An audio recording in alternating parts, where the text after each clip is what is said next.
Josep Bonaplata I Corriol. Josep Bonaplata I Corriol 1795 Bunyol to June 1843 was a Catalan industrial entrepreneur known for introducing the steam engine into Catalonia and Spain. His parents, Ramon Bonaplata and Teresa Corriol, were textile manufacturers principally of chintz, and he had three brothers, Salvador, Ramon and Narcís. Youth and trip to England. Josep Bonaplata worked at the family factory until his father retired and the business was inherited by his older brother, Salvador.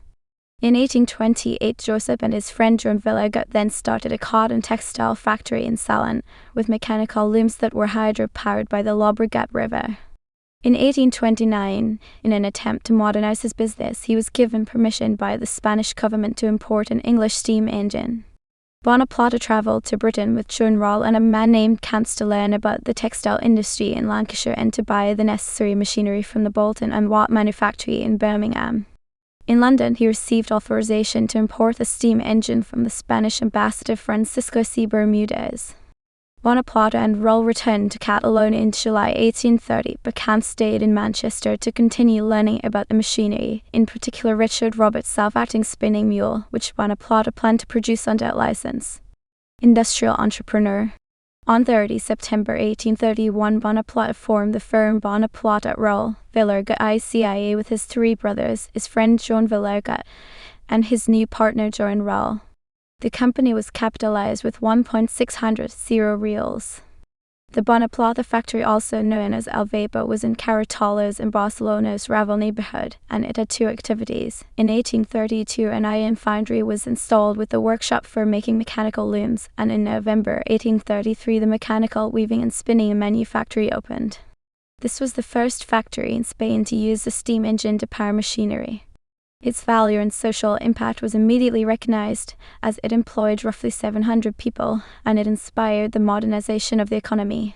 However, the factory was assaulted and burned on the night of 4 and 5 August 1835 by Lada gangs known as Belungs. The losses from the disaster were put at 2.696,625 reals.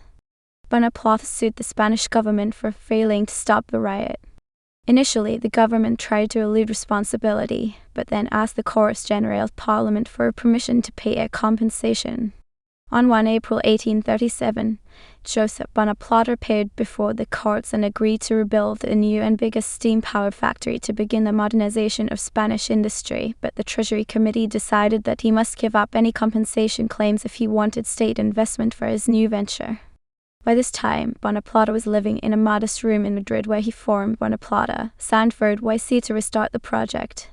The business was established in the former convent of Santa Barbara in the Hortaleza neighborhood.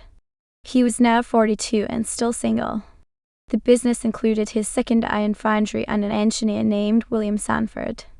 Bonaplata was probably suffering a breathing disorder, which could explain why his younger brothers Ramon and Narcís joined him here.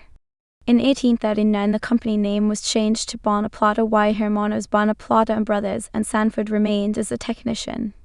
Ramon took over the Madrid business, which was capitalized with 200.0 reals, while Narcís opened a new blast furnace in Seville capitalized with 90.0 reals. Major decisions for both businesses were still taken by Josep. 2 years later, Narcís took full control of the Andalusian factory, leaving Bonaplata y Hermanos in Madrid capitalized with 403,063 reals. Although Josep Bonaplata owned the bigger part of the Santa Barbara concern, the legal documents acknowledged his brother Ramon as its loan administrator, probably because of Joseph's poor health, though he retained the right to act on whatever he thought necessary. The rural business. A few months after the destruction of Alveba, in December 1835, Josep Bonaplata had paid 187,000 reals for the Espinar estate in the Valencian village of Llíria. Here he built an olive oil mill and planted many almond trees.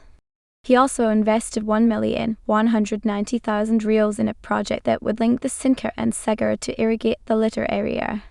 The plan was promoted by his friend Antoni Gasso, but it came to nothing. Illness and death. The severe respiratory disorders that Bonaplata had been suffering affected his work. Fearing a last attack, he made his will in May 1840.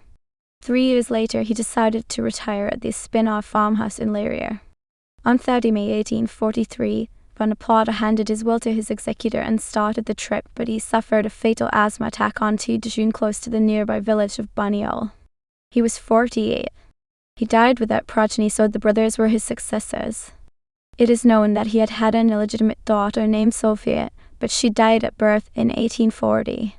It is likely that Josep and the mother of his child, Jesusa Romero, became a couple.